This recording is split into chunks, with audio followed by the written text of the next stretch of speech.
पहले से ही विभा को कपड़े धोने का बड़ा शौक था। कभी नल के नीचे तो कभी तालाब के पास। अरे मेरी नीली वाली लुंगी नहीं दिख रही है। विभा की अम्मा, कहाँ रखी है लुंगी? अरे वो तो विभा ने परसों ही धोकर रखी थी आपकी अलमारी में, देखो वहीं होगी। वो ना मैंने आज धो दी, मुझे लगा कि गंदी हो गई होगी।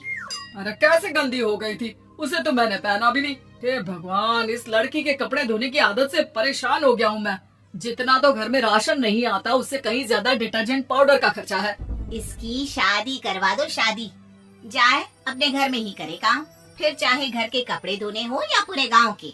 हाँ ठीक बोल रही हूँ, देखता हूँ मैं कोई लड़का। वो दिन भी आ जाता है जब विभा को देखने लड़के वाले आ जाते हैं। लड़की मुझे अच्छी लगी।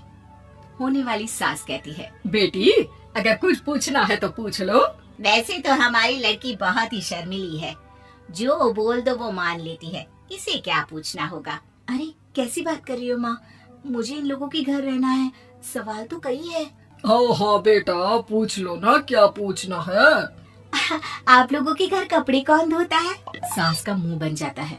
देखो, अगर तुम ये कहना चाहती हो कि तुम्हें कपड़े धोने नहीं आते तो सुन लो, कपड़े मैं ही धोती हूँ, लेकिन तुम्हारे आ जाने के बाद मैं रुमाल तक नहीं धोऊंगी। अरे चुप रहना भाग्यवान, बहू बेचारी घर आई नहीं, उसे डराना शुरू कर दिया। वो क्या है ना बिटिया, अभी तक तो ये कल्लू की माँ ही धोती थी, लेकिन अब तुम्हारे पापा तो दहेज में वॉशिंग मशीन देंगे ही। तभी विभा की माँ बोल पड़ती है, सवाल भी पूछा तो क्या। वैसे भाई साहब, मशीन की तो फिर भी कपड़े धोने की कैपेसिटी होती है, मतलब जो बिटिया दे रहे हैं ना विभा, इसे कपड़े धोने का बहुत शौक है। ये आप लोगों की क्या, आस पड़ोस गांव मोहल्ले सबके कपड़े धो दे और उफ तक ना करे। बाहर देखा नहीं आपने कितने कपड़े सूख रहे हैं, सब हमारी बिटिया ने ही तो धोए हैं। बस भी करो ना माँ, शर्म आ रही इतनी तारीफ सुनकर।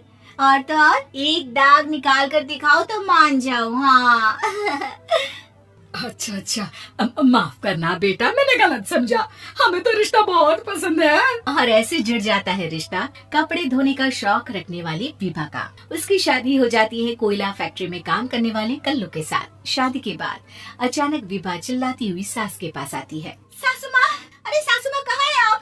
ये तो धोखा है, धोखा दिया आप लोगों ने मुझे। इस ससुर के चक्कर के बारे में पता चल गया। अरे तो उसमें तुझे क्यों धोखा मिला है? अरे नल में पानी नहीं आता, कपड़े कैसे कब धुलेंगे? अच्छा, तू पानी नहीं आ रहा उसकी बात कर रही है। तो आपने क्या सोचा? कुछ नहीं। अच्छा, तेरी माँ ने कहा था कि कपड़े धोने का शौक है, तुझे याद आया मुझे। शौक बोलकर कपड़े धोने वाले मेरे जुनून को कम ना आके सासू माँ, कपड़ा धोना मेरा गुरूर है। तभी पति भी वहाँ आ जाता है। अभी मैंने इसे सनी देओल की फिल्म दिखाई है, उसी के डायलॉग मार रही है माँ। अच्छा सुन, साफ साफ बता रही हूँ, पानी सुबह 4 से 6 और शाम को 10 से 12 आता है, समझी? विभा टाइमिंग सुनकर हैरान हो जाती है। ये क्या भूतों का मोहल्ला है? सुबह 4 बजे उठकर कौन कपड़े धोता है? 4 बजे टंकी में पानी जाता है, फिर सारा दिन धोना ना, किसने मना किया? अरे कैसी बात कर रही है, 200 लीटर की टंकी में कितने कपड़े धो लूंगी मैं, सुबह ही उठ जाऊंगी मैं। अब क्या था, विभा सुबह 4 से लेकर रात के 12 बजे तक कपड़े ही धोती रहती। एक रोज सास पड़ोस से निकलकर कहीं जा रही होती है कि साथ वाली कहती है, हाँ कल्लू की माँ, जरा ये बताओ कि 2 साड़ी है, 2 ब्लाउज और एक पेटीकोट और एक नाड़े वाला लंबा कच्छा। हाँ तो?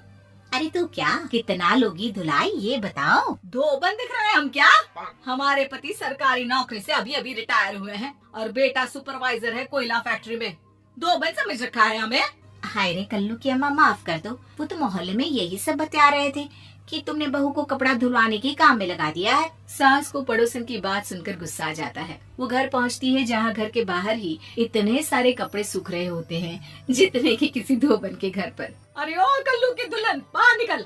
माँ जी यहीं आ जाओ, बाथरूम में चादर धो रहे हैं हम। अरे अभी हम धोते हैं, तुमको बाहर निकलो। ये आस पड़ोस वाले बोल रहे हैं कि हम बहू से कपड़े धुलवा कर उसे कपड़ा धोने वाली बना दिए हैं। अरे छोड़ो ना माँ जी, किन लोगों की बातों में आती हो। आस पास के लोगों का तो काम ही होता है कि वो किसी तरह सास बहू को लड़ा दे। बहू सारे घर के कपड़े धोती है, ये क्या कम है? बोलिए। सास को भी लग जाता है कि वो बहू का ये सनकीपन नहीं छुड़वा सकती, इससे अच्छा है कि खुद ही चुप हो जाए। एक रोज सास और बहू मंदिर जाते हैं, जहाँ सास की साड़ी वहाँ खड़ी भीख मांगने वाली से मिलती है। माँ जी क्या बात है, आपकी साड़ी उस भिखारन से कितनी मिल रही है ना? हाँ हाँ, देखो तो दोनों की साड़ी मिल रही है। क्या बात है कल्लू की अम्मा, तुम खुद को तो अफसर की बीवी बताती हो और ऐसी सिंपल सी प्लेन साड़ी पहनकर घूमती हो। सिंपल और प्लेन नहीं है ये साड़ी। तो क्या सोने के धागे से फूल बने हैं? कुछ भी सासू माँ, कुछ भी। हाँ, बने थे इस साड़ी में सोने के धागे से फूल। मेरे पति लेकर आए थे मद्रास से स्पेशली मेरे लिए 10,000 की। ताहे भाई साहब इस भिखारन के लिए भी सेम टू सेम साड़ी लेकर आए होंगे 10,000 की।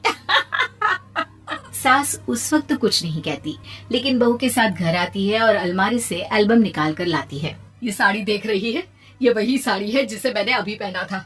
इस साड़ी में ये जो चमकदार फूल दिख रहे हैं ना, ये सोने के धागों से काटे गए हैं। लेकिन तू लोकल वॉशिंग मशीन ब्रश से घिस घिस कर सारे फूलों को निकाल कर साड़ी प्लेन कर दी। मुझे माफ कर दीजिए सासू माँ। और तो और, जब मैंने तुझे तेरी गलती के लिए कुछ नहीं कहा, लेकिन तूने तो सबके सामने मेरा मजाक ही बना दिया। क्यों? बहू को समझ में आ जाता है कि अब से उसका कपड़े धोना बंद।